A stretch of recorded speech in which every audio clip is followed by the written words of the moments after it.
Hello बच्चों, आज हम पाठ 8 सर्वनाम को देखें। पढ़ेंगे।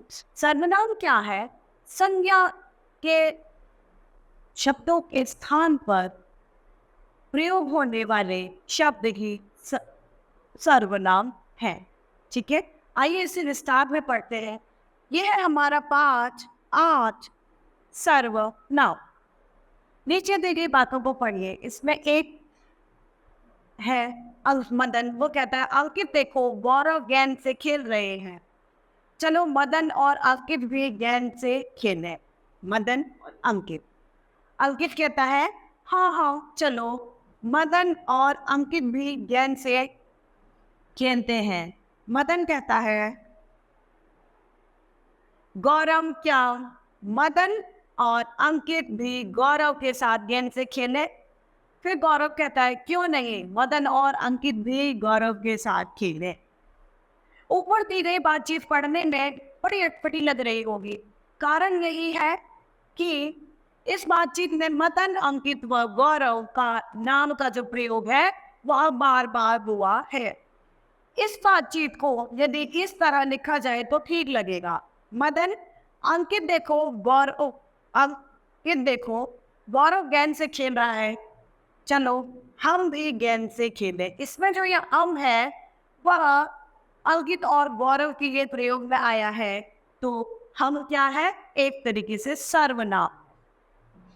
अंकित कहता है हाँ चलो हम पुनः, यह एक सर्वनाम है, हम भी गेंद से खेलते हैं। मदन कहता है गौरव क्या हम भी तुम्हारे साथ गेंद से खेलें? गौरव कहता है क्यों नहीं, तुम भी हमारे साथ खेलो।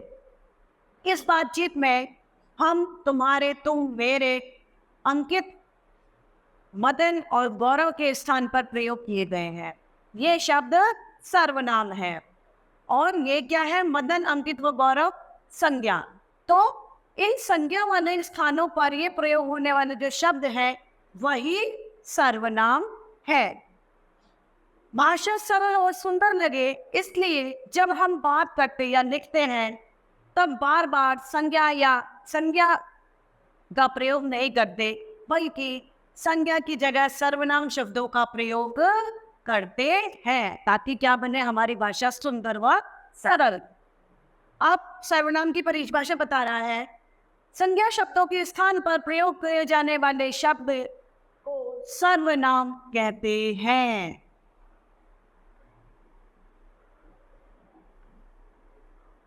संज्ञा की तरह ही सर्वनाम में भी एक वचन और बहुवचन है। एक वचन जो एक होने का बोध कराता है और बहुवचन जो संख्या में एक से अधिक होने का बोध कराता है, वह है बहुवचन या अनेक वचन।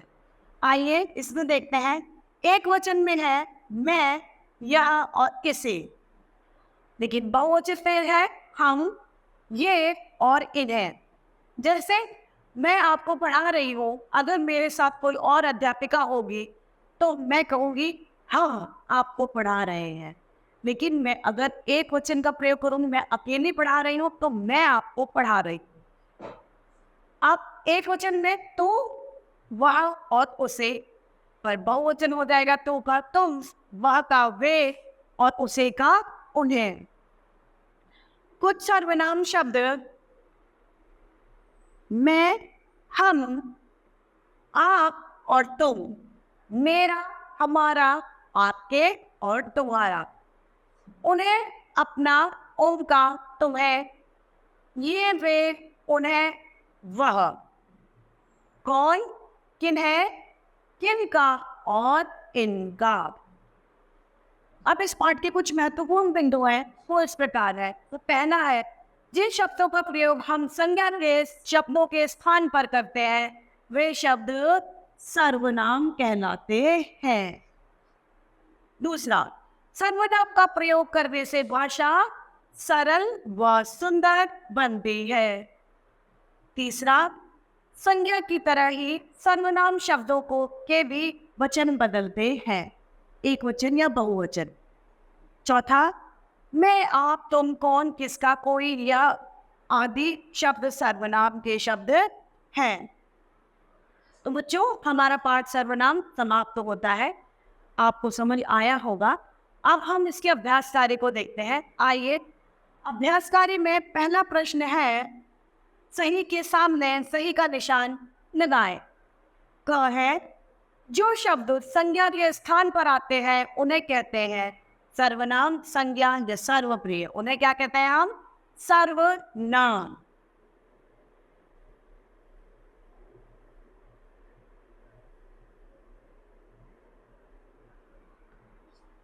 दूसरा है, ख है, रिक्त स्थान घर कहाँ है? इस वाक्य में उचित सर्वनाम भरें। तुम, तुम्हारा या तुम्हें। तो तुम्हारा घर कहाँ है?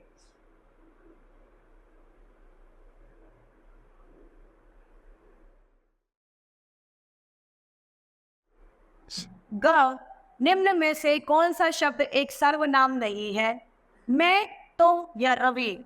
तो रवि सर्वनाम नहीं है, क्योंकि रवि एक व्यक्ति विशेष का नाम है जो कि संज्ञा है। घ है, हम कल खेलने जाएंगे। इस वाक्य में सर्वनाम है कल, हम या जाएंगे, हम। प्रश्न दूसरा है, दिए गए शब्दों में से सर्वनाम शब्दों पर सही का चिन्ह लगाएं। राधा नहीं, उसे एक सर्वनाम है, तुम एक सर्वनाम है। इसके आगे बैठना, मीरा, यह और इन्हें, ये एक सर्वनाम है। इससे आगे वे एक सर्वनाम है, ये सब सर्वनाम नहीं है।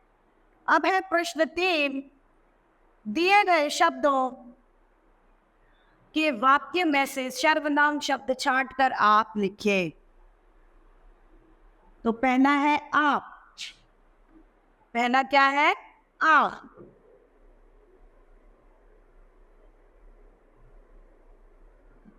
दूसरा है, मैं पिताजी के साथ मेला देखने जा रही हूं। मैं।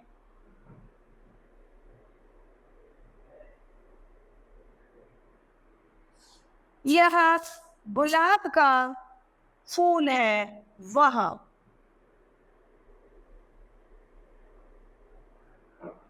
कोई आ रहा है, मैं, कोई।